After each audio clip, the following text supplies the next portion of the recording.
Today I'm showing you everything you need to know about using Primordial client on Minecraft Bedrock Edition. So we can start off by injecting the client. I'm using Phage Client Injector for this, and we'll link it down in the description below. Also linked down in the description is going to be Primordial client itself.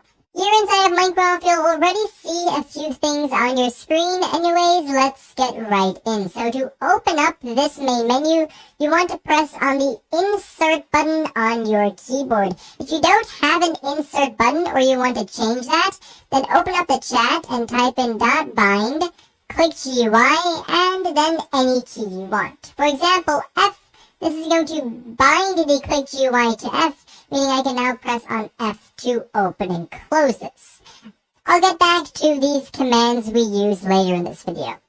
Anyways, here in this main area, we have a bunch of modules that Primordial Client offers.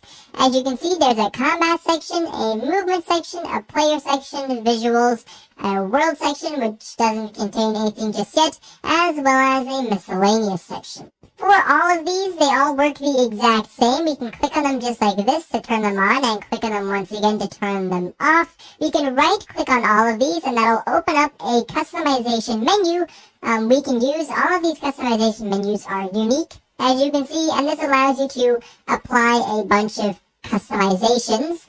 For these customizations, you can click on them, which you saw me just do, and that'll cycle to the next one automatically. Or you can right-click on these, and then you'll get a list of the available options. For the rest, these customizations should be pretty self-explanatory. One important thing all the customization menus have is the option to set a keybind. You can do that by pressing in this area and then pressing any key you want on your keyboard. Anyways, you'll also notice this save button right up here. If you press this, it is going to save your configuration. Basically, your configuration is everything that you have set. So, for example, now this keybind will be saved. If I turned on reach, then reach will be saved as on. Maybe if you set other customizations, those will be saved as well. They will be saved to your config. I made a full video on configs that I will link in the description if you guys want to check that out. Anyways, here under the client area, we have a few more things as well. There is a main section, which doesn't contain anything just yet, as well as a HUD section. Your HUD or your heads-up display is basically everything on your screen over here. This currently includes the watermark, the array list, which displays all active utilities, as well as the notifications you must have seen appearing on my screen right over there. Anyways, you can turn all of these off, as well as enter into their customization menus and customize those if you'd like. As you can see, if I turn these all off, my screen is going to be completely clean, except of course we can still use Primordial in the exact same way. Anyways, I'll just turn these back on for now. For the rest, I highly recommend you guys take your time to look around all the options that this client has. It's quite a lot, and they all work incredibly well. Some of the most common ones that people use are in this combat section over here, the kill aura. In the movement section, you obviously have fly, speed, and velocity too.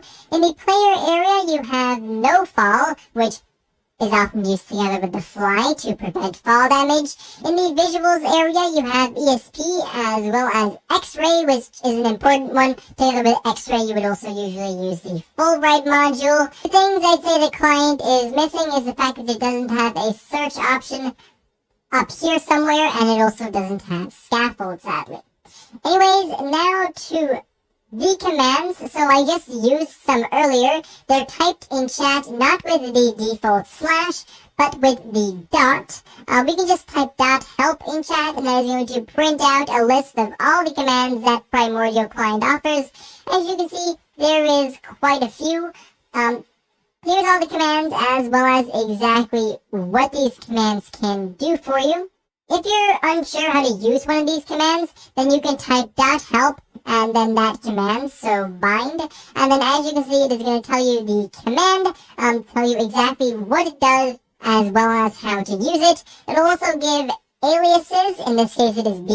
What this means is that instead of .bind click GUI, you can also just type .b click GUI. Finally, an incredibly cool command that this client has is the unlock achievement one. I made an entire video on this, and this command is just incredibly powerful. Anyways, for right now, basically, that was that. If you have any questions, of course, about how Primordial works, then do feel free to leave those down in the comments below. But for right now, thank you ever so much for watching, and I do, of course, hope to see you all again in the next one. Bye-bye.